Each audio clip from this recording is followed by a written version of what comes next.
Alright, you should be recording. And yeah, so continuing in Utopia, the second part of the first chapter. What am I naming it? What is its name? It's like, yeah, Discourses of Raphael, not trying that last name, of the best state of a Commonwealth, going to him. Because it's still going through this, and it's like, the man is still an idiot and a fool. And also, it is interesting because I know I would not have been noticing as many before as I certainly would now, the contradictions that he does have in here. That in many cases are not pointed. Well, actually, no, I take that back. None of his contradictions are pointed out, at least thus far. But I'll get to that.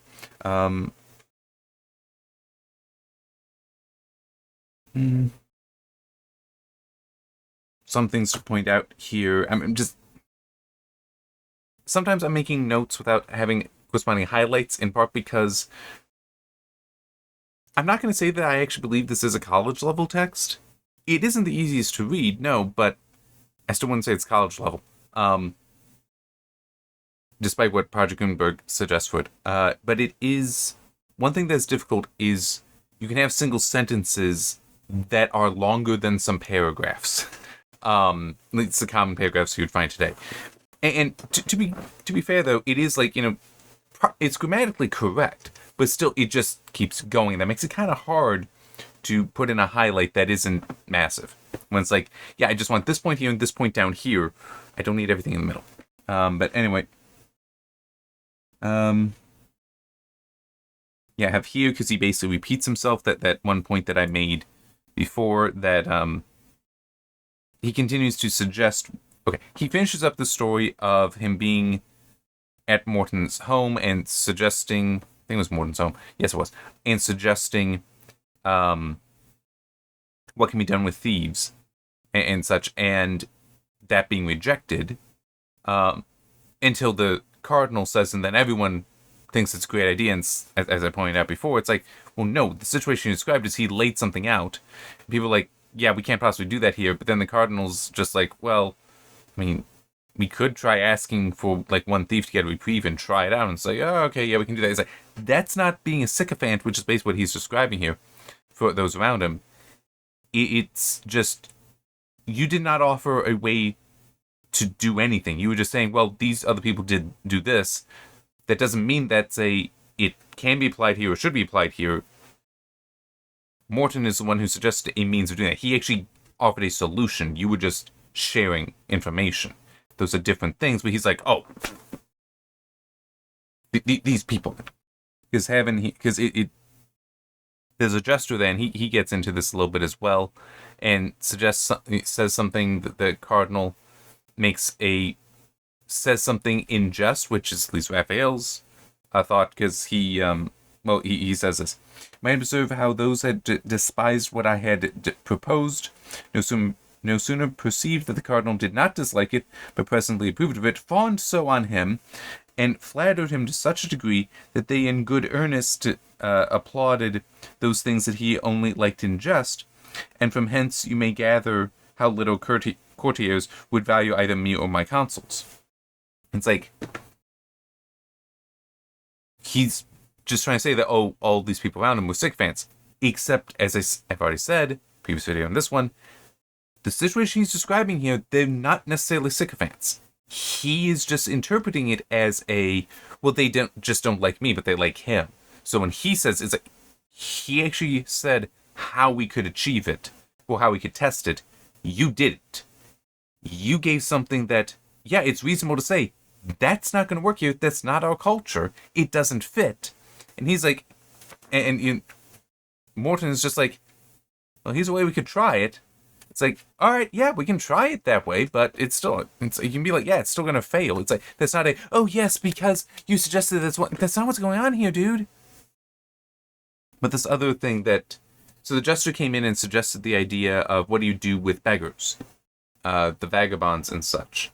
And he suggested the idea that, well, the men send to a monastery to be laymen, and similarly for women, send them to the nuns.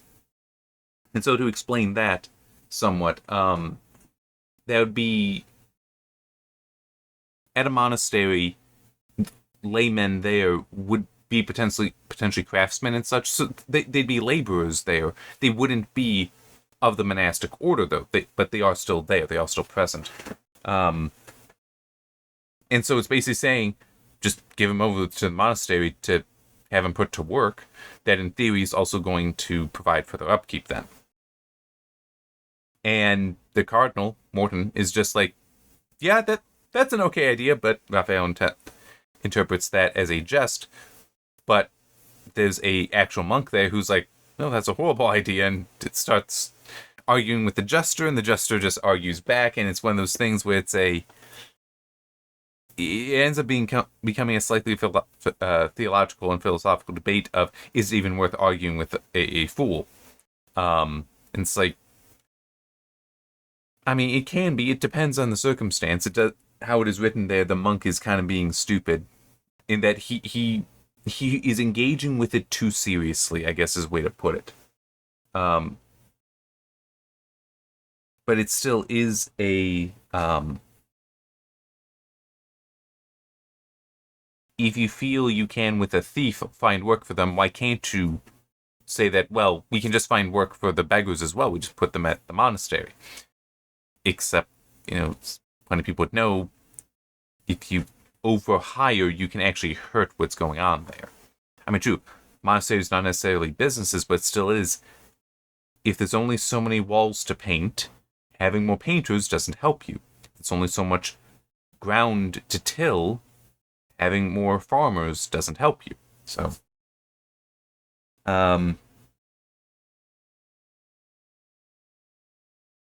is that in here?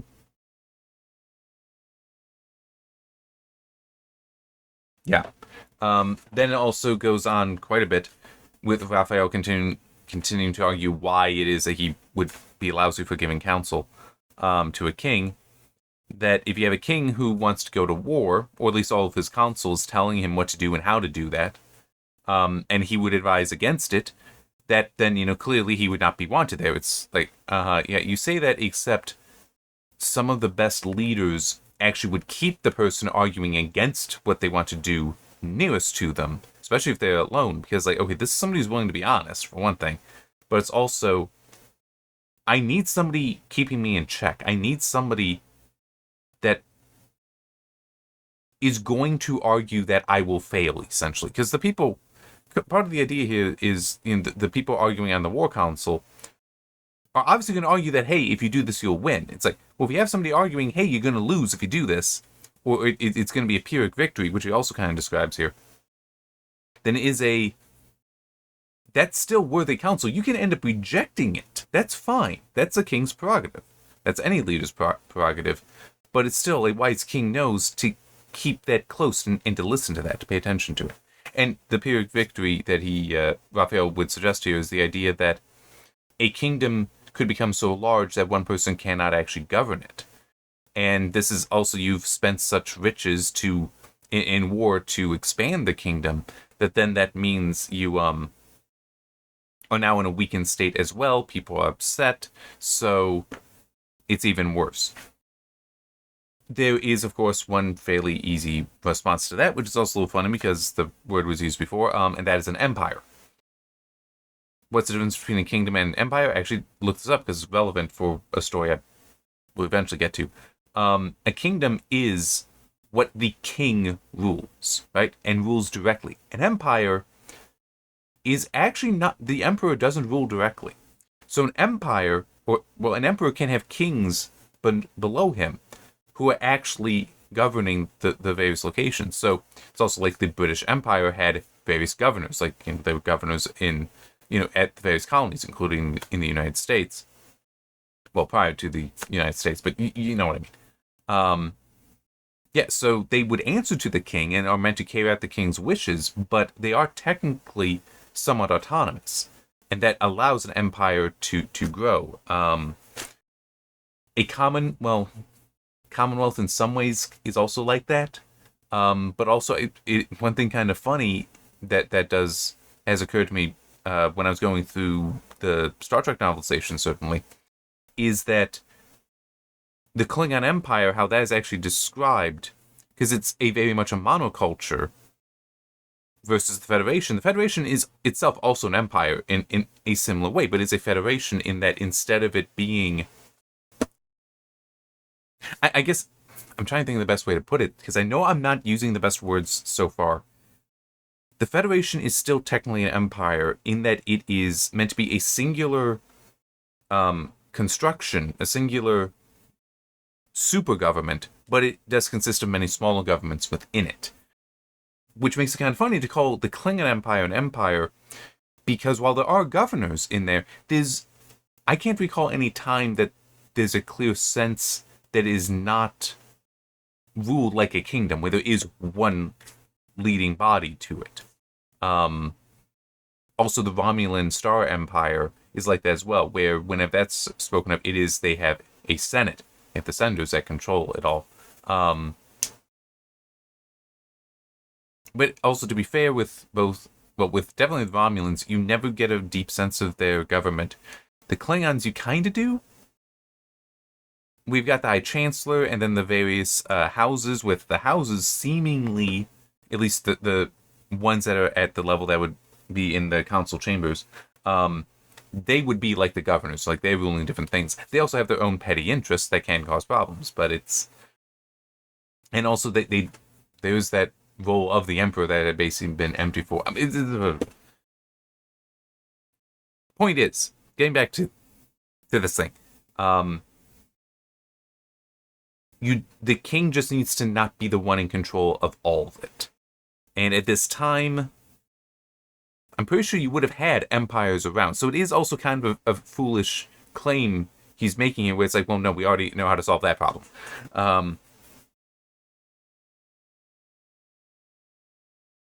I'm just trying to remember, because he...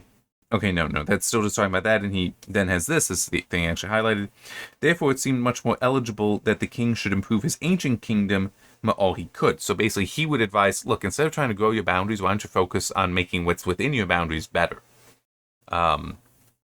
Which, nothing wrong with that.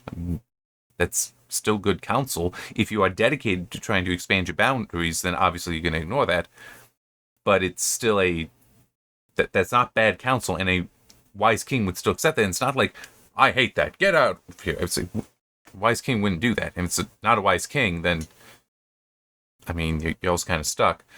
Anyway, it's like it becomes meaningless anyhow. But it's funny, because Raphael really, really seems to just argue, like, you would call him a black pillar today, where it's like, oh, well, because it wouldn't be exactly what I want, I just don't want to touch it. I don't want to be involved. It's like, dude, really? Okay,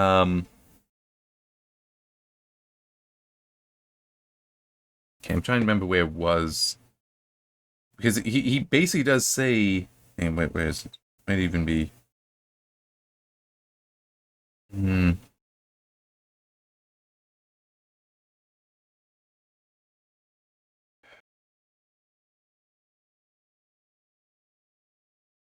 Must have been before this.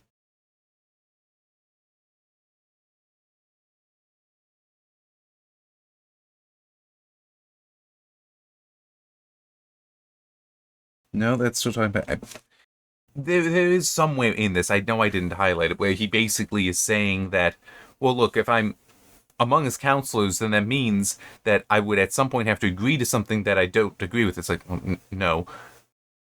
But also that when the king just does whatever they want, and it goes badly, because I'm among them, I'm going to be partially responsible. It's like, yeah? What's the point?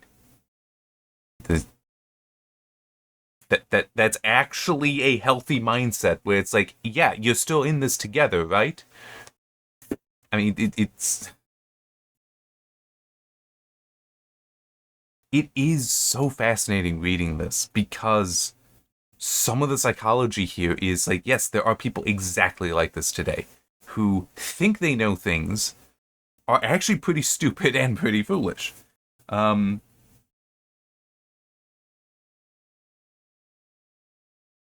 Okay, I'm just trying to... Because I have a highlight here, I'm just trying to remember the full context to it. Oh, yeah. Let me... I need to explain that first. Stuff I did not highlight. About how, well, instead of potentially the counselors urging him to war, that they might be urging him to figure out some way to increase his wealth. The king or prince, it tends to use prince in here, which I just do want to acknowledge one thing, because definitely in this, I mentioned before when reading that I have read through the Bible, which was actually an older translation, but whatever.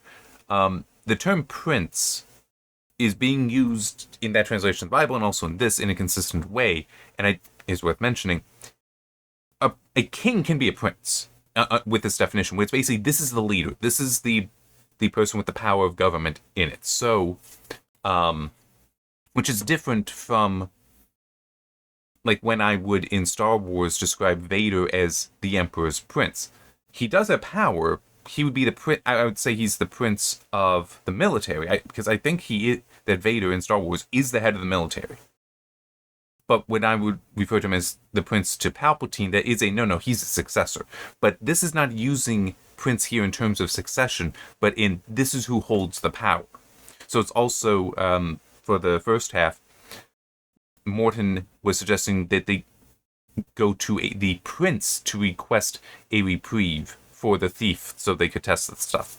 That is an appropriate use of the word prince, but it is with that meaning, instead of just thinking, that this is like, there's the king. The king actually has all the power. What's this prince doing here? It's like, the prince would still be what it is a generic term for the one in charge. Although it could be also like in charge of something specific. So separate, although I would not be surprised if it comes up in some form, there's the concept of the vice president problem. Or the vice president paradox. Not entirely sure of the name, but the idea is, in business, if you give certain sections of a business, especially a larger business, to different vice presidents, and a vice president is directly in charge of that part of the business. But you can have the issue that one vice president may see hey, if I do this, if I expand the business in this way, if I do this thing, it'll bring in more money, so that'll be a good thing. Except, sometimes doing that will actually weaken the overall business, because an example here would be GE and Westinghouse. Like, this is the one I would use, because both are older companies involved with electronics. GE makes MRI machines, Westinghouse does not. Westinghouse makes televisions, GE does not. Well, you could have the vice president problem here would be if GE decided, hey, let's start making televisions. We have all the technology. We know how to do all this. We could make some really good televisions and start selling them. And it benefits him because it's my idea. I just brought this out, and hey, we can make more money, and I'll be a great vice president. People will like me, all that.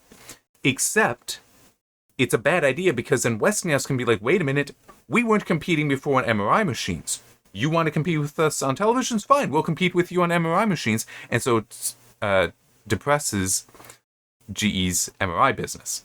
So it's one of those things where it comes down to how you want to play with the competition. Not play like with the game, but just how do you, well, it would technically be game theory. How do you want to interact with the competition? Because you can do things that may increase the competition in a way you don't want, where it might be hey, we're at a good equilibrium here. You upset the equilibrium, it might make things worse. But it's just in that sense, those vice presidents that for those different divisions would be like princes, because they would be the ones in charge of those things. We then get this, because this is relevant to some of that, because the means by which the king, by these different councils, could accrue the wealth to make himself more powerful within his borders. Thus, all consent to that maxim, all consent, meaning these various councilors, to the maxim of Crassus, that a prince cannot have treasure enough, since he must maintain his armies out of it. Yeah, I mean, this is still with the flavoring of the war stuff, but that a king, even though he would, can do nothing unjustly, that all property is in him, not excepting the very persons of his subjects, and that no man has any other property but that which the king, out of his goodness, thinks fit to leave him. This is just an interesting thing, an interesting concept, and it is worth some attention here, because he's basically talking about, I mean, what it says there in plain English, the idea that a king or prince is the one that actually owns everything. What you have is just by his allowing it, which means then that he can claim it back whenever he wishes.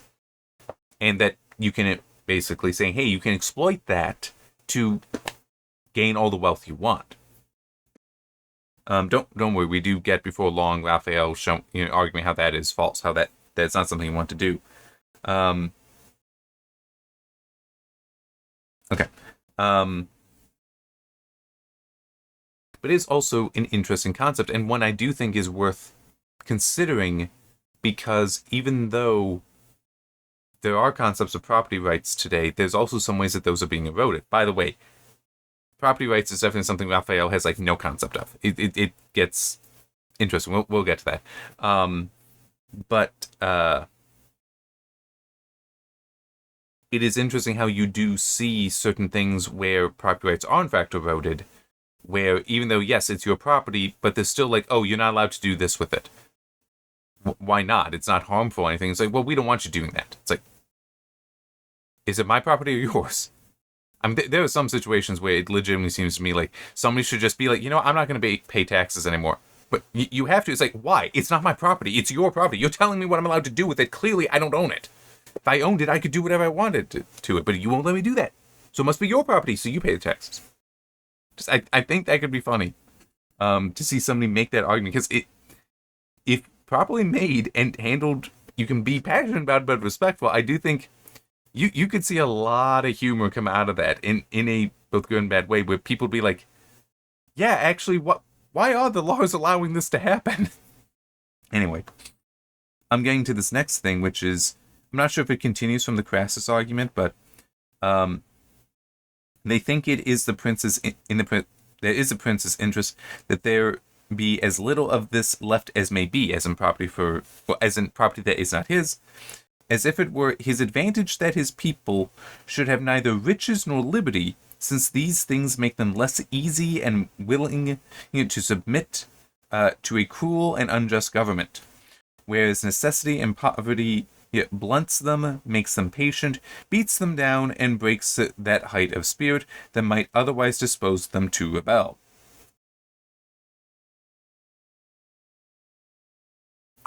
I would just point out that this is technically proven wrong by history. For example, the very slave rebellions that Rome had to deal with, such as most famously the one with Spartacus, which that had a hell of an ending. I don't remember which road it was, but basically from one city to Rome, I don't remember which one, and this was a long way, they actually crucified every single person they took alive. Think about, because it would have been, I can believe that distance, as I'm trying to imagine now, might be on the order of 100 miles. I don't know if I'd be able to look it up quickly enough. But yeah, and just having crucifixes the entire way. And people that I'm pretty sure they were put there, died there, and they were left there. Okay? They were not taken, their bodies were not taken down, because it was to be a sign that, yeah, this is what happens when you rebel against us. Yeah. I'm just... So, and these were slaves. So they would legally not be able to own property, or at least not any significant amount, and yet they still did. They still rebelled, and were actually... They were some of those slave rebellions that got real close to successful. So yeah, it is even historically at this time, that's false. But it's still an interesting concept here, and is not untrue. But it's still it is not a fact, I guess is a way to put it. This is not true in all cases. Here's an example where it's not. And even if you're oh, well, that's an exception, it's well, not really. It's... makes them patient, I think, is the key. If you can still wear people down in this way, but they are still patient, that yes, then they will suffer it. But it's still interesting because, again, there are some ways that you do see this where certain governments will try, and have historically tried, even in modern history, tried to basically impoverish their own people, because it makes it harder for them to rebel. But there is also that psychological element to there. making them patient. So, in various communist states, when they were starting up, would do various things that, yes, absolutely impoverished their people, but if you couple that with the right rhetoric, propaganda, and intimidation, not necessarily the, like crucifixes along the entire road, but, public executions of people that's like, yeah, there was no trial. They would just disappeared for a while, and then, hey, they appear again in front of a firing squad, things like that. It would keep down the rebellion. It's still an interesting concept there, but as Raphael does point out, he quotes Fabricius, a man of a noble and exalted temper, said, he would rather govern rich men than be rich himself, since for one man to abound in wealth and pleasure when all about him are mourning and groaning is to be a jailer and not a king. I rather like that, and it is true. I would 100% agree with that. That is better to support, let's just say, the success, not necessarily the wealth, because success may or may not come with wealth in the traditional sense, or the sense he means. By he, I mean Raphael, not necessarily Fabricius.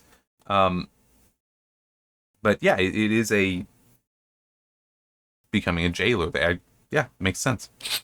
So it is. Raphael and I can't agree on things. He's still an idiot. And actually, we get to one thing here. So he's talking about other places. Hang on. Let me just... At one point, Moore does, say, hey, what you're saying isn't true. I guess it is after this. Yeah, it is after this. Okay. So he describes this, the Macarians, who live not far from Utopia. Their king, on the day on which he begins to reign, is tied by an oath, confirmed by solemn sacrifices, never to have at once above 1,000 pounds of gold in his treasures, or so much silver as is equal to that in value. This law, they tell us, was made by an excellent king who had more regard to the riches of his country than to his own wealth, and therefore provided against the heaping up of such treasure as might impoverish the people. He thought that moderate sum might be sufficient for any accident, if either the king had occasion for it against the rebels, or the kingdom against the invasion of an enemy, but that it was not enough to encourage a prince to invade other men's rights, circumstance that was the chief cause of his making that law. It's like, okay, that makes some sense. That, okay, we put a cap on the king's wealth. A king made the law, though, which means a king can undo it. And they can always just lie. And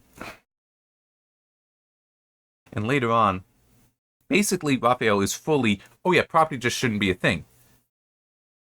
And that basically that whenever you have property, he says that then people will be evil. He's very much just like, unless it's perfect, that means it's terrible, it's evil, it's horrible. It's like, you just gave an example of where they had property, they just set this limit to it, and that then things were fine. What are you talking about? It's what point are you trying to argue here? Because at one time, you're saying, nope, all property is bad. But over here, you said, hey, these people were great. It was awesome. It was amazing. They loved this system that involves property. Because it also mentioned that that same culture, that same nation, had minted coins. And how, hey, that was great because, kept thinking, let me actually... He also thought that was a good provision for that free circulation of money, so necessary for the course of commerce and exchange. But later on, he mentions that even money is bad. It's like he cannot keep to a single point because he's always contradicting himself. And it's just, it is so frustrating to read this because it's like there are people that this is exactly how they think. It is pure doublethink. Where it's like, hey, this is a wonderful example of all these great things. By the way, the things they're doing I think are horrible and will make everything terrible. It's like, make up your mind.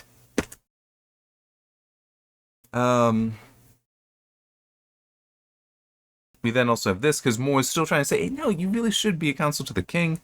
There's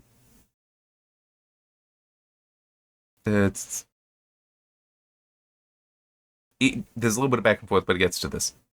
That is what I was saying, that there is no room for philosophy in the courts of princes. This is Raphael.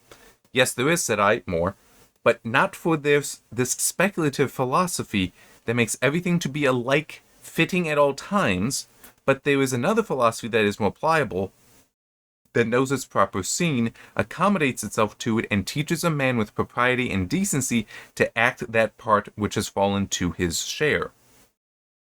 I think this might be where we then get the Raphael basically saying, well, then I'd either have to be a liar, or I would be committed to the responsibilities of my peers, essentially, if I were a counselor. But it's like, More is calling out Raphael right there that you're basically just talking about stuff that it's irrelevant. It's an academic argument because that's not reality. So of what value is it when it is hey, you need to be in the in a prince's court, which must be concerned with reality because nations and people are real. There are real concerns here. Okay? Like, I don't remember if it would be in this half or the prior half. The idea of, well, yeah, I can use that, of with the thieves. And it's like, oh yeah, we can just solve it this way. That it's like, yeah, we can't do that. And he's like, well, you must hate me, and especially because you liked it when he suggested. It's like it's not what happened, but still, it's like, no, the culture is different, and it still is you're not arguing. You haven't provided an argument for why they shouldn't execute thieves, because it's also, what if there's just too many of them? That's like, yeah, some of them we might be able to do your thing with, but some of them, no, we need to get rid of them. We can't support that many. I mean, there are certain realities there, and also the whole. How do you, what if we just make them work? We can't keep doing that. What if we run out of things for them to do? What if that doesn't discourage them and they continue to do more? I mean, it's like, he's like, oh, well, none of that matters. None of that matters. It's like, these are real concerns, and he is dismissive of them. And then we get to this. Though, to speak plainly, my real sentiments, this is Raphael speaking, I must freely own that as long as there is any property, and while money is the standard of all other things, I cannot think that a nation can be governed either justly or happily. Not justly because the best things will fall to the share of the worst men, not happily because all things will be divided among a few, and even these are not in all respects happy, and the rest being left to be absolutely miserable. I want to make sure where I am in here, but it's just that this is, okay, I need to scroll to the right spot in here. Okay, that was that, I did mention that. Yeah, okay, so here, and now matching this again shows his stupidity, by the way. So like, oh, well, if there's money, then we can't have justice. It's like, actually, money itself is a form of, it would be economic justice. And by justice, I mean fairness here.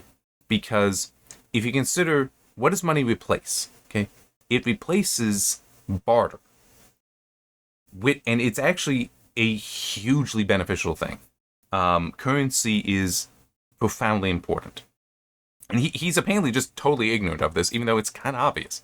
If you are dependent on barter, so let's say you have a farmer who has corn. Corn gets brought up later as well, so I'm going to go with that. And he wants wool, or maybe actual just clothing, and whatever, from the shepherd, right?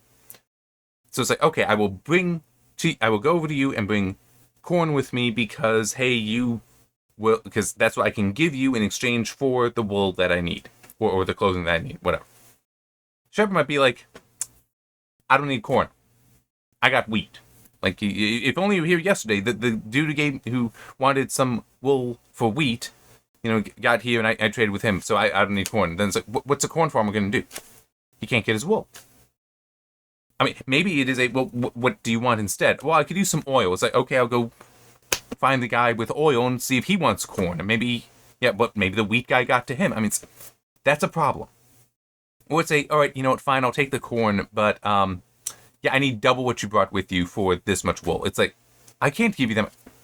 Whereas if it's hey, I'm going to sell this corn to whoever it is that needs it, doesn't matter what they have to offer as far as bartering, but it's like they have money.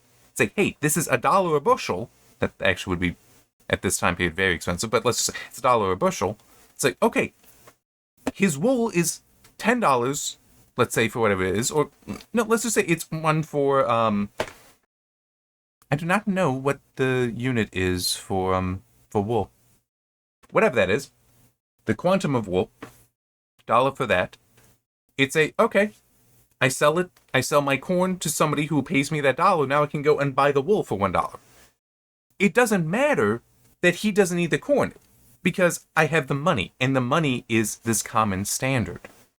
That is far better because I'm saying, otherwise it's unjust. I don't need the corn.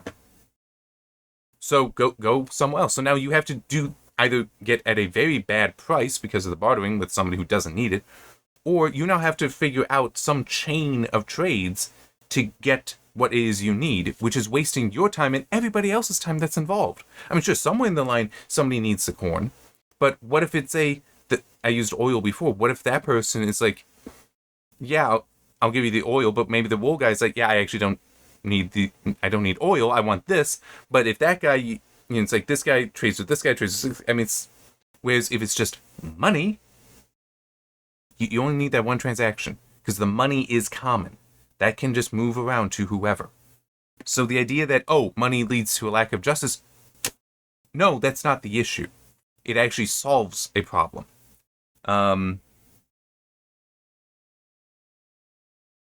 happily, because all things will be divided among a few, the rest being left to be absolutely miserable. It's like, okay, but you're assuming that that all property would just be accumulated in the few. That doesn't have to be the case. And what was it here somewhere else?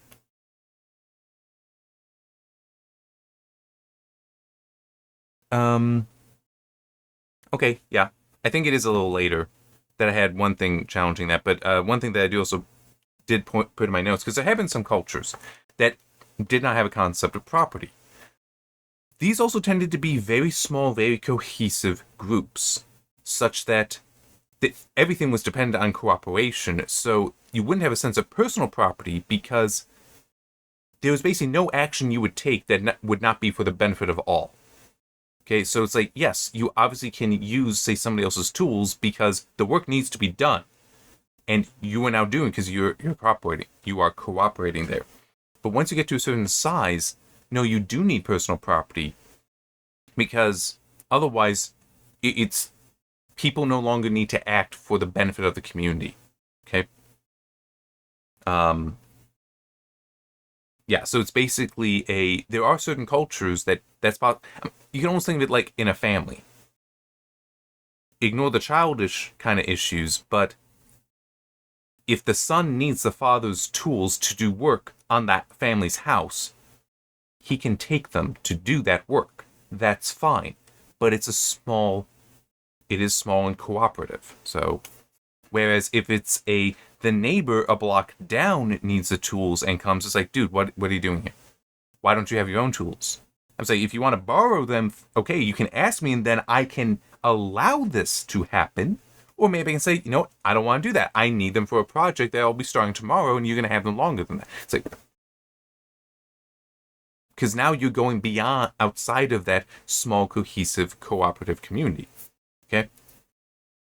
But it is all, he's basically, Raphael, as I said, Black Pillar, it seems, where he's just always this very cynical that once these things that I don't like happen, then it just all goes to evil. It just all goes to badness. It's like, he has no capacity, it seems, to respect the idea that, no, people can just be virtuous with their properties. Like, they don't always have to be greedy.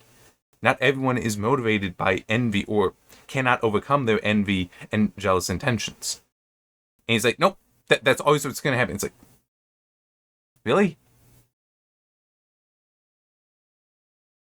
And then this line, which I'm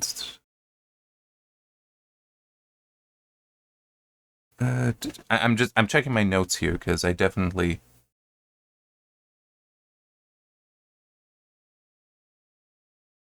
Yeah, okay.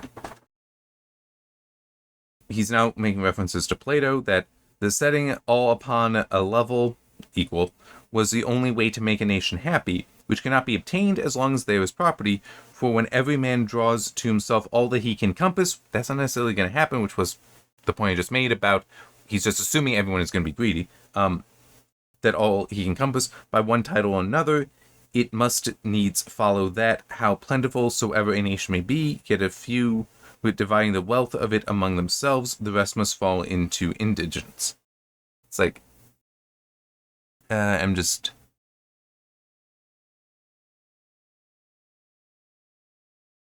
Yeah, that's right. Because he's already mentioned at this point that Utopia is basically this place of perfect virtue because it doesn't have property. But he also mentioned that nation that was near it where they do have property. The king has that law limiting the amount that he's allowed to accrue. It didn't say anything about the people. And that they do have money there. So it's like, you just said that's a great place. That, hey, it's good here. They've solved this problem. But then it's here saying, no. To have property means that it's impossible to have equality. It's like, what? And then also this, I am persuaded that till property is taken away, there can be no equitable or just distribution of things, nor can the world be happily governed.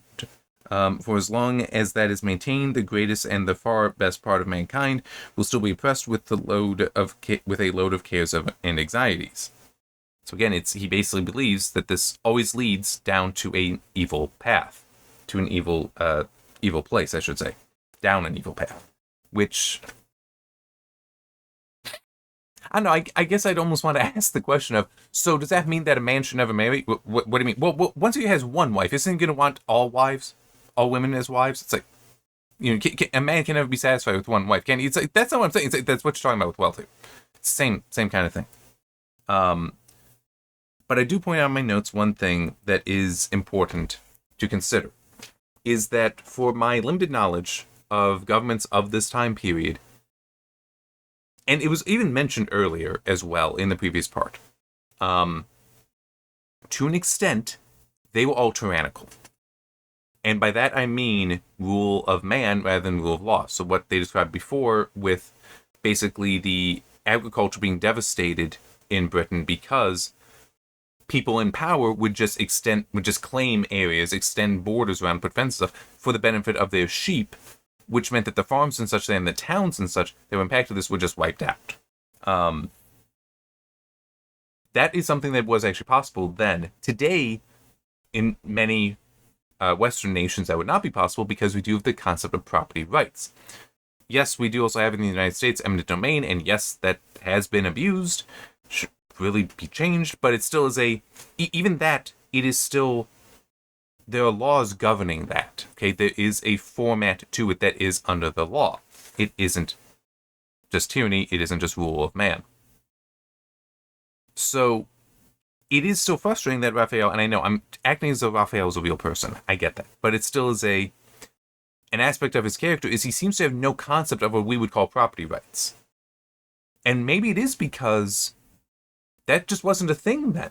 But it's still, he can't even posit that as a possibility. He can't even be like, oh, well, if we were to say that, hey, you can't do this, that would address things. He can't even think that way.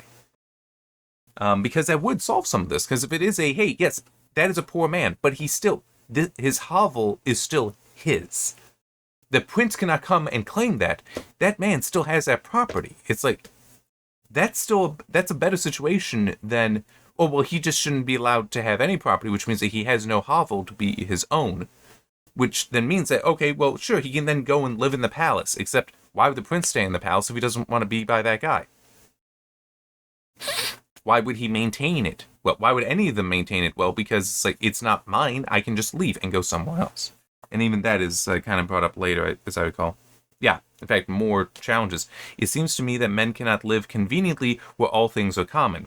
How can there be any plenty where every man will excuse himself from labor, for as the hope of gain doth not excite him, so the confidence that he has in other men's industries may make him slothful. In other words, if I can just rely on somebody else doing the work, why would I do the work myself?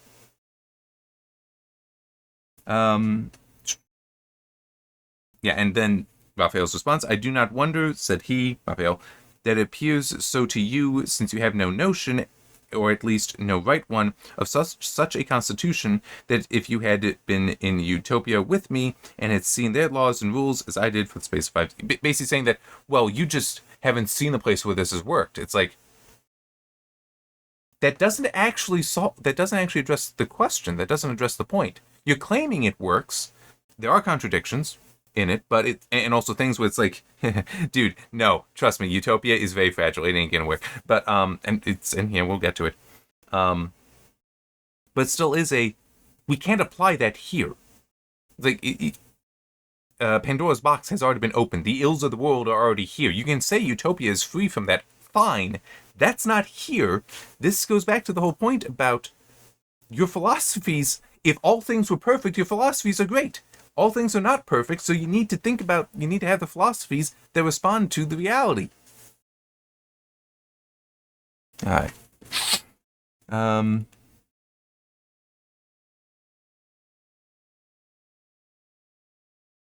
Okay.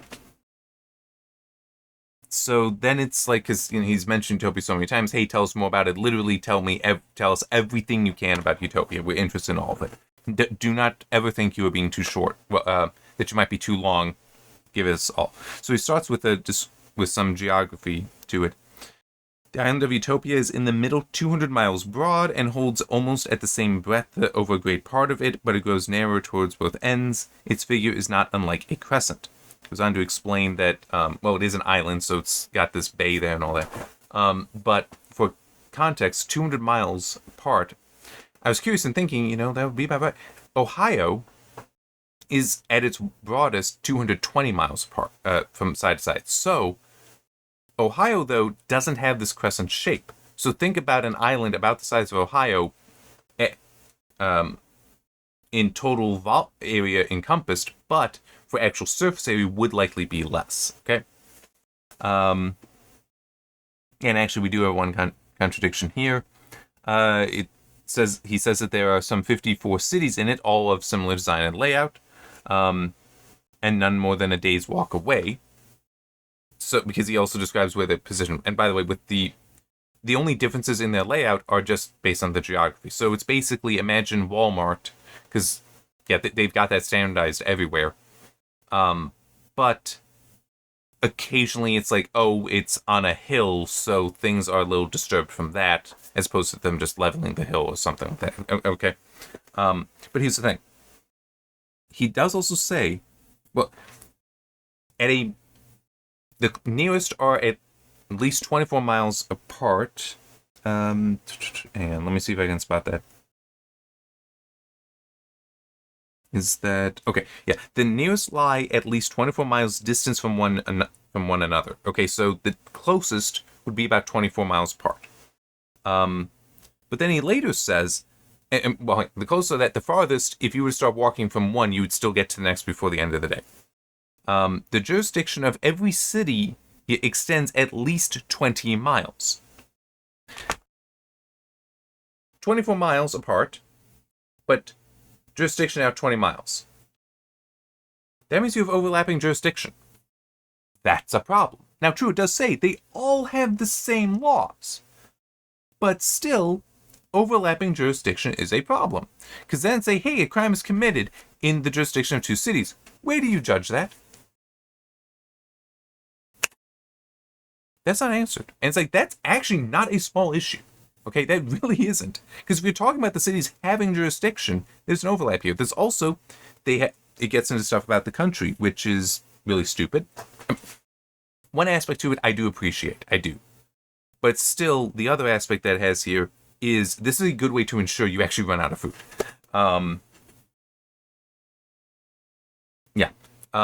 So, yeah, it's... If you have cross jurisdictions on farmland, how do you decide where the food goes as well? So it's like, this is a not small contradiction. And I don't know if it is if I had read this at the time, and it's like it was in the culture of the time this was written, if it's I would just know what the answer is to this problem. And that is not a contradiction. It's either that situation, or, no, this is a contradiction, and it's in there intentionally to show Raphael is an idiot. Yeah.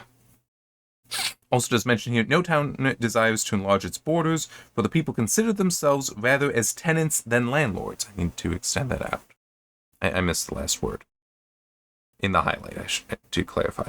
It's like, okay, but all you're saying there is, well, he's just stating, oh yeah, they consider themselves tenants instead of landlords. It's like, okay, that's, like I said before, that culture isn't ours. We have landlords here.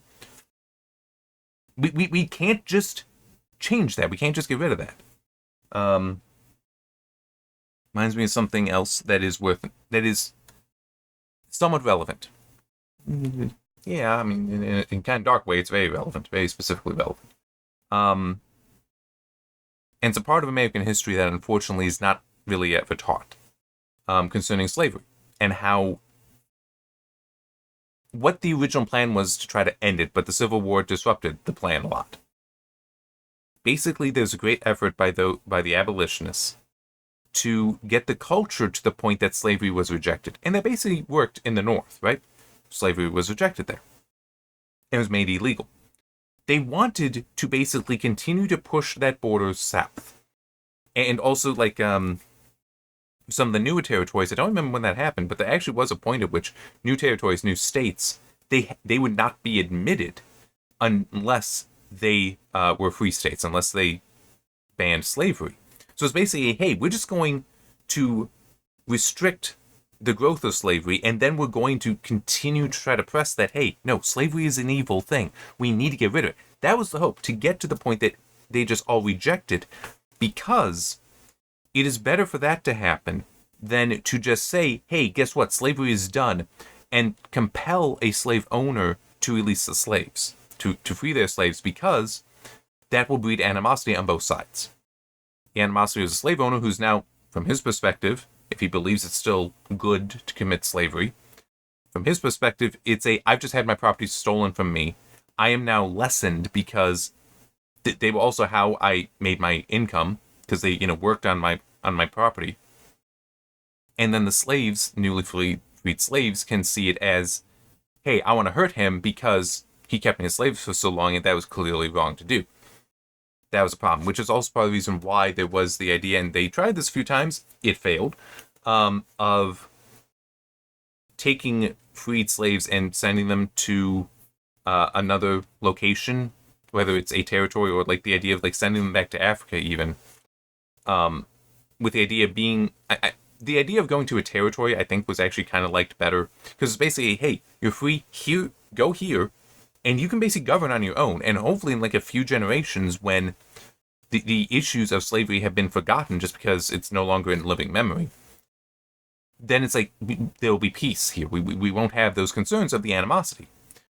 Except at least one, if I remember correctly, when I read that history, every time that was tried, it failed miserably. Like, in one of the cases, because there were already people in the area, when the freed slaves went there, I'm trying to remember if it was the people already there just ended up enslaving them, or if they basically did a rebellion, took over, and then were themselves treating the place worse. I mean, it was basically, nothing really good came of that at all. Yeah. And I'm trying to think of the best way to explain why that happened. And I think part of it was too much a shock, too much a culture shock kind of thing, where you took people that knew how to live one way and put them in a situation where, hey, you're just telling them live a different way, and they're among people that already live a different way. That's not a recipe for success. But it's still, the point being, different cultures, you do need to consider how new ideas would be impacted.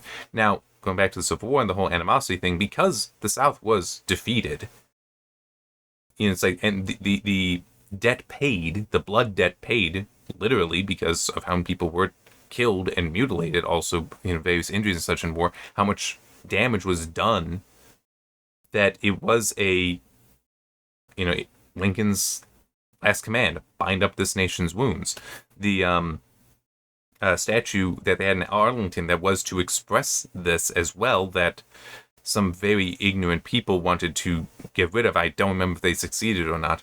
That was about the reunification. Because there's a yes. Guess what? I mean, when we think about it, the North won the Civil War, which means the United States won as far as it's united. If you keep persecuting the South, you're kind of actually continuing the war then. And you're not allowing the nation to move on. You're not allowing the nation to heal. Okay, so it is... Yeah. Anyway, getting back to this. So yeah, the tenants better than landlords, and I just want to check this. Okay, yeah. Inhabitants are sent by turns... This is Utopia's inhabitants, by turns from cities to dwell in them, the country, farmhouses and such out there. No country family had fewer than 40 men and women in it, besides 2 slaves. There is a master and mistress set over every family, and over 30 families there is a magistrate. Every year, 20 of this family come back to the town after they have stayed 2 years in the country, and in their room there are other 20 sent from the town. Then they may learn country work from those who've been there already 1 year in the country. By this means, such as dwell in these country farms are never ignorant of agriculture, not true, and so commit no errors which might otherwise be fatal and bring them under a scarcity of corn. No, this is false. Okay, I mean, it's like, yeah, congratulations, you have 2 years working on a farm compared... I mean, it would be hilarious if more had response to you of... I know somebody who, like, for 2 generations been on the farm, they're still figuring out, they're still learning all the tricks of the trade, either from from their neighbors that's at, like, 6 generations on that farm, okay? It's like, 2 years is not enough to to develop a mastery of the land, okay? And it's like, what happens when it's... Like, hey, you get a... Technically, there was supposed to be a heat wave today. It didn't seem that bad, but I was always inside. But it's like, what happens if the crop fails 1 year? And in a way where it's like, if you had experience, you'd know how to handle it. But you don't have the experience. You don't have the mastery. No one has that experience. No one has that mastery because no one has spent more than 2 years working the land. What do you do? And also, what about something that's they don't ever get in? They don't get into it here. I don't know if it's ever in here. Irrigation. What happens if that was built 10 years ago, and the people that built it, they're not there anymore? How do you know to maintain it properly? Because like that, it may be it's been there for 10 years, not needing any adjustment. So they've been neglecting to teach it, to pass it on. Because like, hey, I mean, it's built. I don't need to worry about it. I'm convinced that this is part of the issue with roads and also a lot of infrastructure in the United States. That was built to last 10 years, 20 years, 30 years. Well, probably more like 10, 20 years. But then at the 10, 20 year mark, it was like, it's still working. We don't need to worry about it. 30 years, it's still working. We don't need to worry. Until it finally gets to the point of, oh, we need to worry about this. How do we do that? Anyone know how to do that? Or also so we're going to need the money to do this, to do this work. And it's like, well, how much are you going to need? Well, we're going to need, tens of billions of dollars for it. It's like, what are you talking about? We can't possibly give you that much money. Haven't you been collecting taxes for this? I was like, well, yeah, but the taxes weren't enough to do this work. Basically, if you were constantly maintaining it, then you'd be fixing issues before they could become great enough to need billions of dollars. But also, the tax money would be going to better use then. I mean, if it were like that, but that's not how it works. And to be fair, yeah, it's not necessarily that easy, the idea of just having a highway constantly, being worked on constantly like that, because it is expensive work and it will disrupt others. So it's like, it makes sense to put it off, but you can't put it off too long. And there's also, I do wonder if some of it, especially with like electrical infrastructure, is that element of, well, we have to charge the least amount possible. So we have to have, it's like the power company wants to make as much as they can, but when the state at any level regulates it, they're also trying to push it lower, and power company has competition, then they have to squeeze those margins as small as possible. But then it's okay, well, what's something that they're going to neglect? Well, how about that maintenance they're supposed to do after 10, 20 years? Because it's still working, we can just move on. It's like, Yeah, it's almost I wonder, and this is, by the way, partly I know I'm ignorant here. Um, I do kind of wonder if power companies should basically have a lot of their fees go into insurance. To have like a 20 year, like a 20, 30, 40 year insurance plan where this is to cover our costs. I don't know. Maybe some of them already run that like internally where they take the money and they just invest it. So then when they need to, they can liquefy those assets in order to pay for the work that needs to be done instead of just like trying to always keep their costs at a minimum and are just using what money they have to do what they can.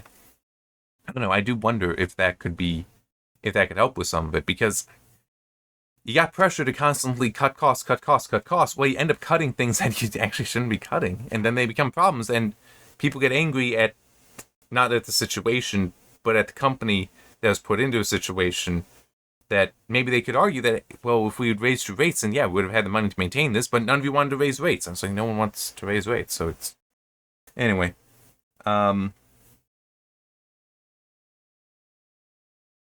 Okay. So yeah, another thing here that is a apparent contradiction, and also just not healthy for the situation either.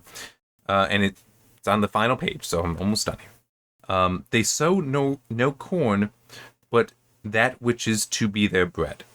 Okay. Okay, so what that's saying is basically we have a planned economy. We're only going to grow as much corn as we're going to use. That is what that states. But it then continues, though they know exactly how much corn will serve every town and all that tract of country which belongs to it, yet they sow much more and breed more cattle than are necessary for their consumption. Though they sow no corn, but which is to be their bread.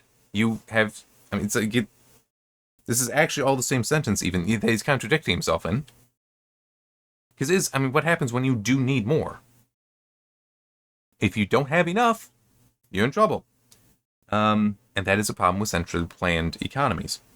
Their consumption, and they give that overplus of which they make no use of to their neighbors.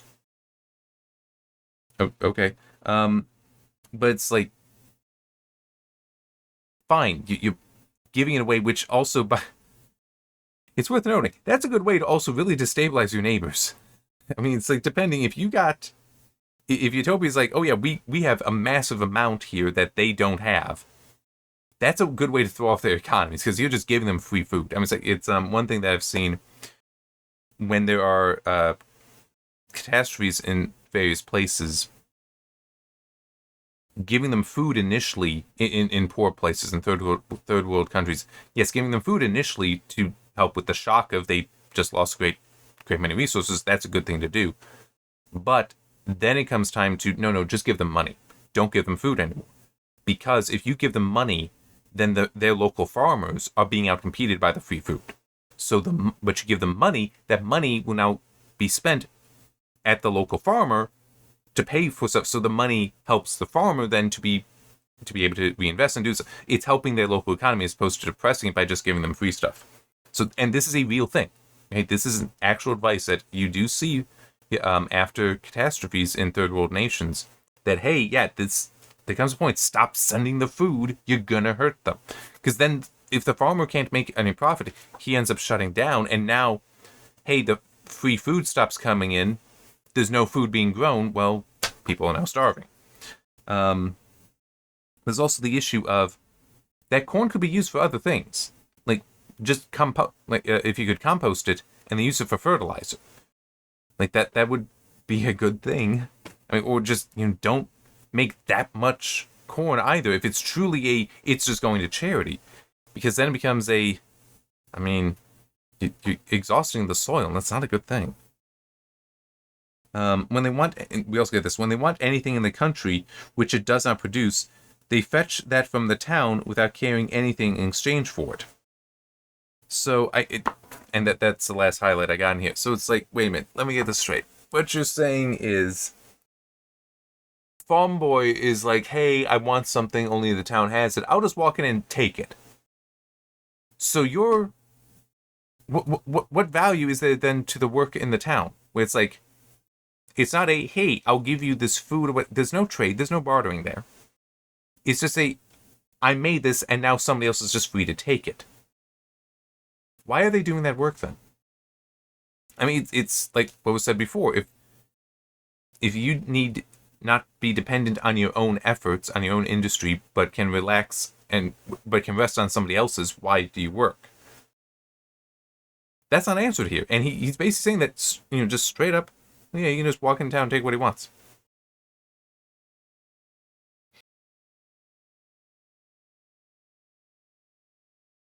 Now, true, the town is getting their food from them, but it still is nothing described here is equal. This is unjust because there's no standard for the exchange of goods here. It's just, you want it, you take it. What's to stop somebody from just continuing to take? He says that, hey, if you have money and property, then people will try to continue to take. The property exists even if you don't own it. The farm boy walking into town, he doesn't own the thing in the town that he's taking, but it will be in his possession. What's to stop him from just continuing to take? So yeah,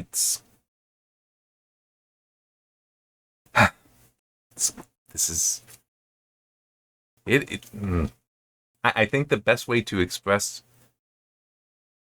my frustration and, to a degree, my joy with this frustration, and there is a certain element of joy just to go through this and see this and like, no, yes, this man's an idiot. Just to be able to go through and criticize it, to show, yes, well, to explain why, yes, this isn't true. Here's why, or at least try to explain why. The other thing that is also kind of frustrating is that this, let me actually, okay, I want to make sure when it is from. When this was published, I'm pretty sure. Okay, published in 1516. This is over 500 years old now, okay? It's 510 years old. There are still people that think like this. Okay? There are still people that believe Raphael's arguments are true. They're not, though. They're very obviously not. And even if you want to say, oh, but they are true, it's still but Utopia doesn't exist. That culture does not exist. You cannot apply the solutions for that culture to another culture blindly. At best, you must adapt them. At worst, you must reject them because they cannot be applied. They cannot be adapted. And yet, there are people that exactly agree with him, that believe all of that. And it's just like, because you don't know what you're doing. You haven't thought about this. Because there's also, like the whole thing that I was saying with the corn, and they just make all this. It's like, yeah, but are you also exhausting the soil? Are you doing anything to prevent that? And that, by the way, that also would be something exacerbated by having it be no one is there longer than 2 years. So, because that kind of planning to not exhaust the soil might be more than 2 years. So it can be hey, the next family comes in, it's like, okay, I'm going to try to grow as much corn as possible. It's like, if are they going to listen when somebody tells them, no, you can't do that? We're actually leaving this fallow, or at least we're not, going to grow as much here because soil needs to recuperate. It's like, but I want to grow as much as I can. It's like, you need that long-term planning, which only comes from long-term experience as well. So yeah, it's kind of funny. And it is also, remember, this will come up later. The cycling of people, of the families between the town and the country, because later it is said that, like, grandparents and such, that the old people that stay in their homes indefinitely. So apparently there's a way to be exempt from this cycling, but it also, if I remember, and I might be misremembering, but I'm pretty sure it is also, even in town, you are cycled through homes as well, so you don't get to stay in the home.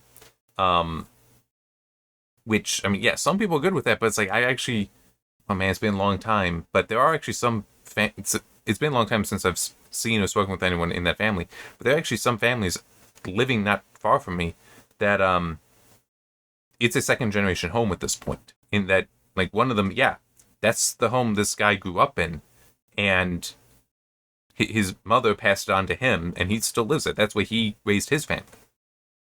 So it's, you definitely have that stuff happening, but it's like, what do you, how does Utopia allow that? Like, they do at one point suggest that, yes, it just happened, but they also say, no, we cycle so that you never form such an attachment. It's like, it's filled with these contradictions. So, at least if my memory is correct, but that one I do specifically remember, and even thinking when I first read it, this doesn't make sense. This doesn't connect. So, we will get there eventually. Next is of their towns, particularly of Emirat. So, I might not have said that is their chief town because it's actually the centermost, which again actually makes Ohio kind of a good analogy because Columbus, the capital, is actually very central in the state. Which is also something else to point out there is, okay, if it's the centralmost, it's also going to be the one most important for commerce. Because that's, if you are trying to get a good from here to here, it's like from one side of Utopia to the other, you're going to be going through there, and it's like, it's the center of the hub. So you'd see people stopping this. So it should actually be more developed because people traveling from one side to the other, so they need the homes for people to stay in. Like just some capacity for that the other towns might, like the towns on the outer edge might not. So there's that, and also they may need greater amount of food supply because, hey, we expect to have more population here. So it's, and also they expect representatives every year, I don't remember how often it's said, to come there from the other towns. Like, okay, again, you need a place for them to stay, a place for them to live. They also need food. So it is one of those things, oh, you say all the towns are equal. Well, they can't be, because the capital needs to support more than any other. So, and technically it should, because it should be a center of commerce. So it should naturally be able to do that. But it does mean it cannot be equal to the others. So.